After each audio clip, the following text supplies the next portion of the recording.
bienvenue dans un nouveau studio vlog. Aujourd'hui on se retrouve dans la catégorie de vidéos, je crois, qui est votre catégorie préférée sur cette chaîne. Je le vois au niveau des retours, ce sont les vidéos qui sont les plus vues, ce sont les vidéos qui sont les plus commentées, qui m'apportent le plus d'abonnés. Ce qui fait que je devrais en faire plus pour pouvoir me développer sur YouTube, mais j'ai pas envie de me forcer, donc je suis désolée, j'ai pas envie de produire plus. J'ai juste envie de faire des vidéos quand ça me plaît, parce que je me dis que si je fais des vidéos juste pour ça, vous allez potentiellement le sentir. D'ailleurs, je vous ai écrit un article sur Patreon, je vous le mettrai en barre d'infos. C'est un article qui est ouvert à tous, qui vous explique pourquoi j'ai décidé de faire moins de vidéos et pourquoi j'ai plus envie de publier tous les dimanches. En fait, j'ai juste plus envie de me forcer pour gagner des likes ou des abonnés. J'ai vraiment envie de faire un contenu qui me plaît. Aujourd'hui, quel est le programme? Là, il est 11 h, je viens de terminer de filmer une vidéo qui est normalement déjà en ligne à l'heure à laquelle vous regardez ce vlog. J'ai l'impression d'avoir la voix cassée, j'ai tellement parlé ce matin. Et du coup là je vais terminer des visuels pour ma boutique Etsy. Hier j'ai reçu 2 énormes colis avec des tote bags dedans parce que on me dit dans l'oreillette qu'il va y avoir des tote bags sérigraphiés sur ma boutique. J'ai vraiment trop hâte. Et tu elle est contente là. Et tout va être fait sur Toulouse. J'ai décidé de passer par des prestataires locaux. Du coup je vais passer par l'atelier Bitonio pour imprimer mes tote bags.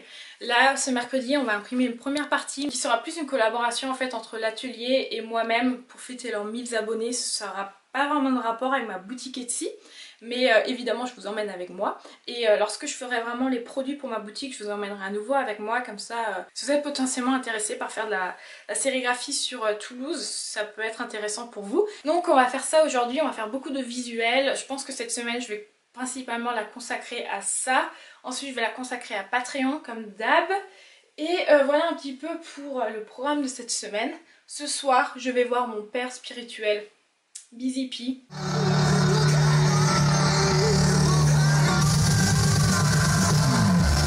J'adore ce mec, si vous me suivez depuis un sacré bout de temps, vous devez savoir que je suis tellement fan du label Headbanger et je suis tellement... Je suis essoufflée, pardon. Et je suis tellement fan de Pedro Winter. Genre j'adore ce mec, c'est vraiment tellement une inspiration pour moi. Et du coup voilà un petit peu pour la journée. Je vous reprends plus tard et on va la commencer de suite.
on va se prendre un petit peu de temps pour discuter ensemble. Je pense que ça va certainement être la partie de la vidéo la plus longue parce que j'ai 2-3 petites choses à vous dire et que je trouve que c'est voilà, quand même intéressant de discuter avec vous également. On va commencer par revenir sur ce qui s'est passé ce matin, comme vous avez pu le voir dans les autres plans. Ce matin, j'ai fait de la sérigraphie. Je suis trop contente, c'est la première fois que j'ai fait de la sérigraphie. Donc on a mis notre petite collaboration en place avec Maëlys et je suis très contente parce que les tote bags sont tellement beaux, je les ai ici, c'est super bien ressorti. J'ai vraiment trop hâte d'imprimer la suite qui sera cette fois-ci destinée pour ma boutique Etsy. Donc cet après-midi le programme ça va être ça, ça va être de faire les photos des tote bags, ça va être de préparer le contenu, je dois préparer une petite vidéo pour ma story Insta. Comme ça on va essayer de mettre en ligne le concours ce soir. Ensuite j'ai eu un retour client, enfin j'ai eu 3 retours clients ce matin. Dites-moi, enfin s'il y a d'autres freelances qui regardent ma vidéo, dites-moi si c'est un petit peu pareil pour vous. Des fois moi j'ai l'impression que j'ai des semaines où c'est silence radio. J'ai pas vraiment de boulot, j'ai pas grand chose à faire, du coup je bosse sur mon portfolio, sur d'autres projets plus perso. Et d'un coup j'ai l'impression qu'il y a tout le monde qui répond en même temps. Et là c'est ce qui m'est arrivé. Et j'ai eu un de mes clients qui me demande de modifier 40 millions de choses par rapport à du contenu que j'avais créé pour lui. Du coup on va faire ça cet après-midi. Il y aura toute une partie photographie, il y aura une partie illustration. Je peux pas vous le partager avec vous forcément vu, vu que c'est pour un client, du coup ça reste privé entre guillemets. Ensuite j'ai un truc par contre cet après-midi à faire qui est vraiment pas cool, mais je vous le partage quand même parce que j'aime bien être transparente, voilà, et vous partager les différents aspects de mon métier. Mais je vous en ai parlé vite fait sur Insta, je suis en pleine gestion d'impayés. Genre vraiment la poisse, je sais pas ce qui s'est passé les deux en même temps. Donc du coup les deux en même temps signifie absence de salaire et c'était un petit peu compliqué. Mais normalement là ça va, je vais être payée. En tous les cas j'ai ce bouquin, je vous en ai déjà parlé, qui est la facturation pour les pros. Et je suis à la page gestion d'un impayé et il y a les différentes étapes pour se faire payer, les différentes choses qu'il faut faire.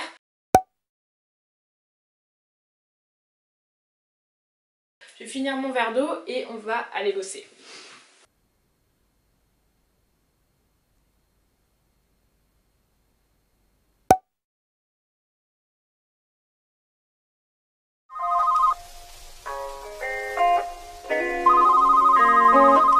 You have reached the voicemail box of...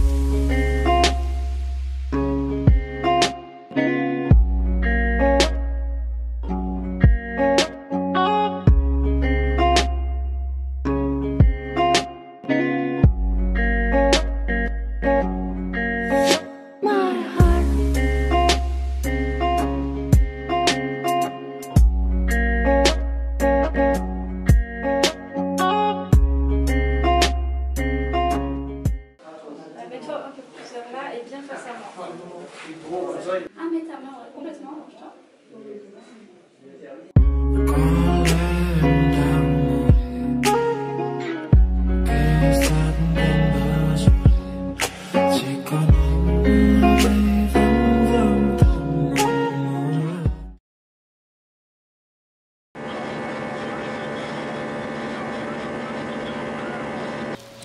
Bon, bienvenue à la campagne.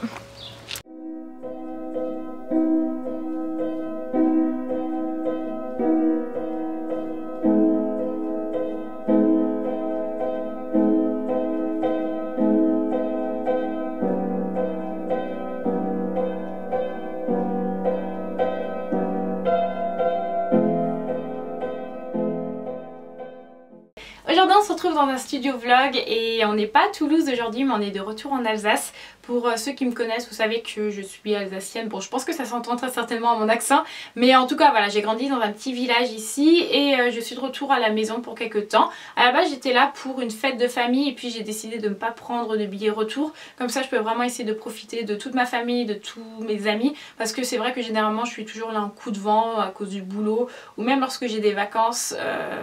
Voilà, j'ai pas forcément suffisamment de vacances pour remonter à l'autre bout de la France et puis pour ensuite faire des vacances par exemple avec mon copain.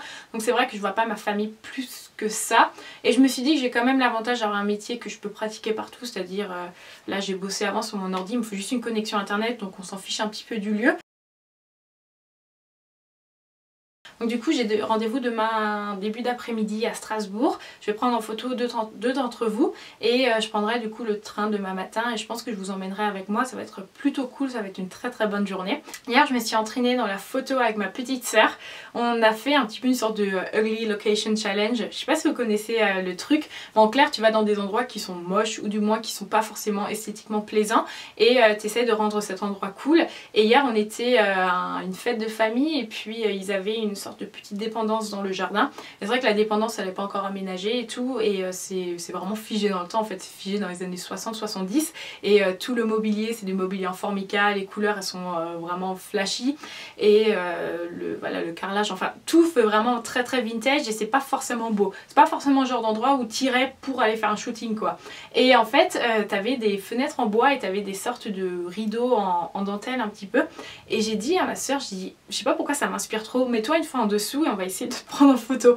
Et je pense que tout le monde a dû nous regarder en mode mais qu'est-ce que vous faites? Et au final on est passé de ça à ça et on s'est dit waouh mais c'est trop beau et tout, faut trop qu'on essaye en fait d'optimiser l'endroit. Donc du coup on a essayé un petit peu avec les objets qu'on a trouvés de faire des trucs plutôt sympas et franchement on a fait des photos, je suis vraiment satisfaite du résultat, elles sont vraiment hyper jolies et je pense que mes photos préférées ce sont les photos que j'ai prises depuis l'extérieur.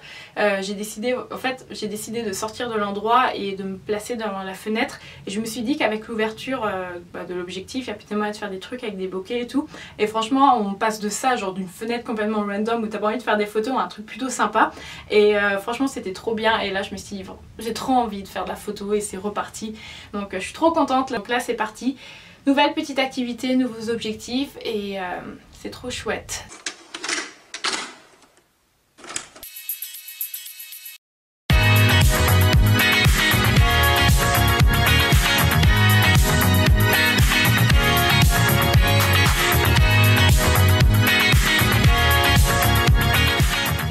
Un autre point par rapport à la confiance en soi, surtout en tant que freelance, c'est l'inspiration. C'est vrai que je suis dans un métier où j'ai besoin d'être tout le temps créative. J'ai besoin tout le temps de proposer des choses différentes, j'ai besoin d'être tout le temps connectée.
Bon les amis, on se retrouve dans un cadrage un petit peu différent et un fond différent de ce que vous avez pu voir en studio vlog.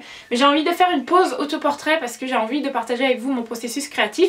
Je me suis dit que ça peut peut-être vous inspirer, vous donner des idées et peut-être que vous pouvez apprendre certaines choses. Parce que c'est vrai que c'est complètement do it yourself dès que je fais des autoportraits.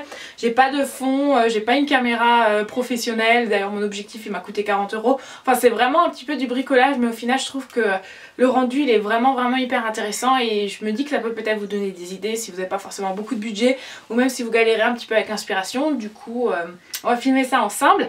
Au niveau de la photo d'aujourd'hui, je vais vous expliquer un petit peu moi mon processus créatif parce que c'est vrai que j'ai une idée de base et il suffira de voir comment est-ce que cette idée va évoluer au fur et à mesure des minutes ou du moins des heures durant la réalisation de cette photo.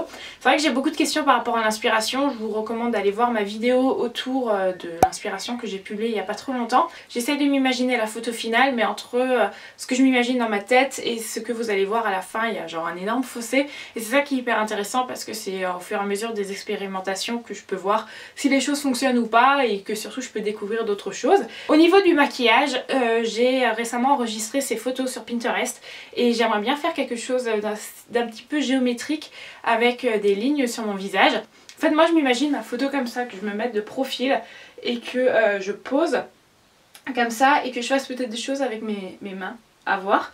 Et donc du coup vu que je vais être de profil, pas complètement de profil mais genre à 3/4, je pensais me faire une ligne ici qui descendrait là et qui remonterait ici et peut-être en faire une sous l'œil mais ça encore j'ai un doute.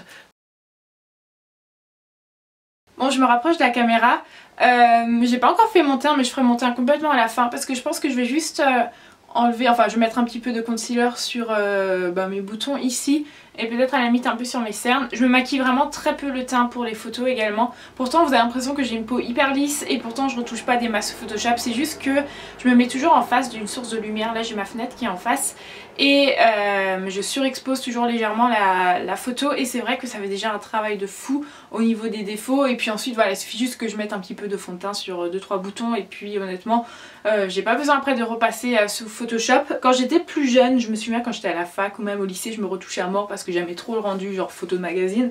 Aujourd'hui ça m'intéresse vraiment plus du tout.